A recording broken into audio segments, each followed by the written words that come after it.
Okay, so Monday morning routine today, not a lot going on. A lot of spending that was not in the budget yesterday. So if you have not been following my journey or me on socials, I'm running my first half marathon in about a week. It's going to be happening on the 5th over in Kellogg, Idaho. So yesterday, what I decided to do, and then I have a full marathon that I'm going to be running on May 18th here in Spokane. That's a full marathon. So what I did yesterday is I signed up for all of my races from after my half marathon in a week until my full marathon in May for training. So I'm using these races as just training runs for my full marathon in May. I just know I'm going to get comments about that, but that's okay. Race registration, $409.93. So this is for 4 different half marathons and 1 10K. So this is essentially 5 race registrations. I just clumped them under one, and then I only used one line, but $409.93 is for 5 different races. Some more expensive than others, because here's why I wanted to sign up for those.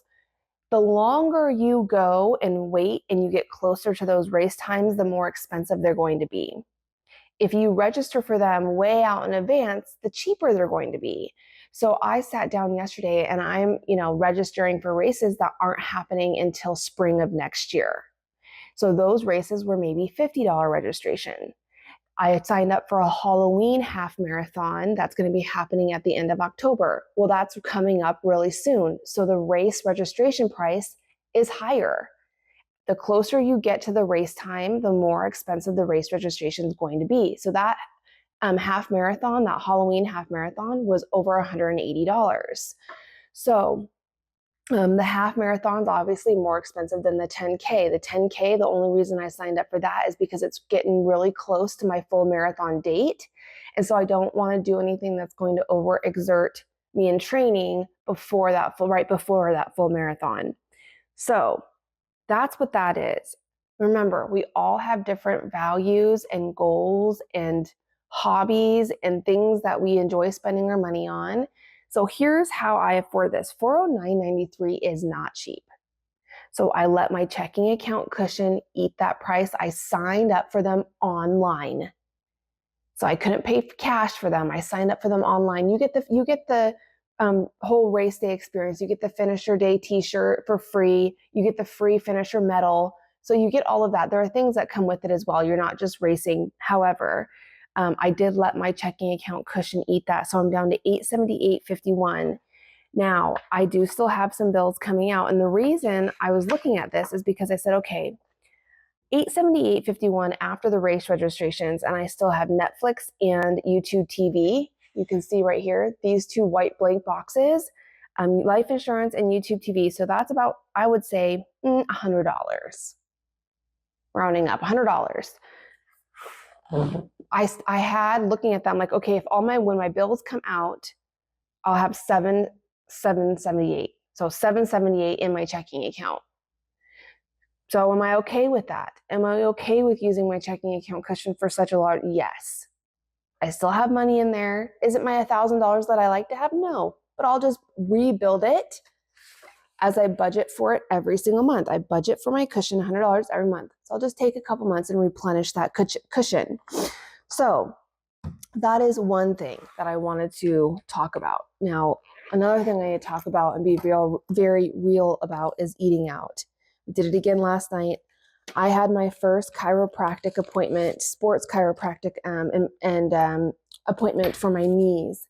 I'm having some knee pain when I'm running, which I know is not a normal type of pain. I know my body enough to know it's not a normal type of pain. So luckily I was able to get in with the chiropractor here in Spokane. He's really popular, really good. He's actually part of the U.S. Olympic team, and he specializes in running. That's his specialty area. So we figured out exactly what was going on, and maybe I'll do a story about this, but we figured I did not realize the initial appointment was going to take 2 hours because we had to do my assessment, and then he did do some work on me last night. So I ate out. Yes, I did. We went to Panda Express. Yes, I did. So 1, 20, 30. $166 is what I have left to spend. So let's write that down on my envelope. Okay, so yesterday was $923. All right, and Panda. All right, you can see from my receipt, I spent $28. So minus 28. So my food envelope has been updated. Scan this into Fetch Rewards, and then I need to add it to my cash expense tracker. Okay, so we updated my cash expense tracker. We updated my checking account expense tracker with that race registration. Got my wallet updated. The last thing I want to show very quickly is I did get my October budget done. I'm going to be doing a full reel on this on my Instagram today, but very quickly, a couple of big things to point out. I'm using my vacation savings, $3,000 of that for my vacation savings. And then I'm going to be cash flowing a couple of different expenses, one being Doug's birthday, which I'm going to spend $50 budget on, and then Halloween, which I'm giving myself a $200 budget on. It's Dante's first Halloween, so we're going to be going a little bit all out for him. We have not decided. I would like him to be a head of cabbage for Halloween. We'll see if I can find that costume. I saw it last year on Facebook. I'm like, I have to do that. So cash flow. What does cash flow mean? When I say I'm cash flowing something, it just means I'm using the current income during that expense to pay for it. So I'm using current income to cover those two expenses rather than, say, saving for them in previous months. So vacation savings, I have saved for that. This is using savings. Doug and Halloween, Doug's birthday and Halloween, those are cash flowed expenses in my budget. So I'll be doing, like I said, a full reel going over my budget on Instagram, and that is my full money morning routine.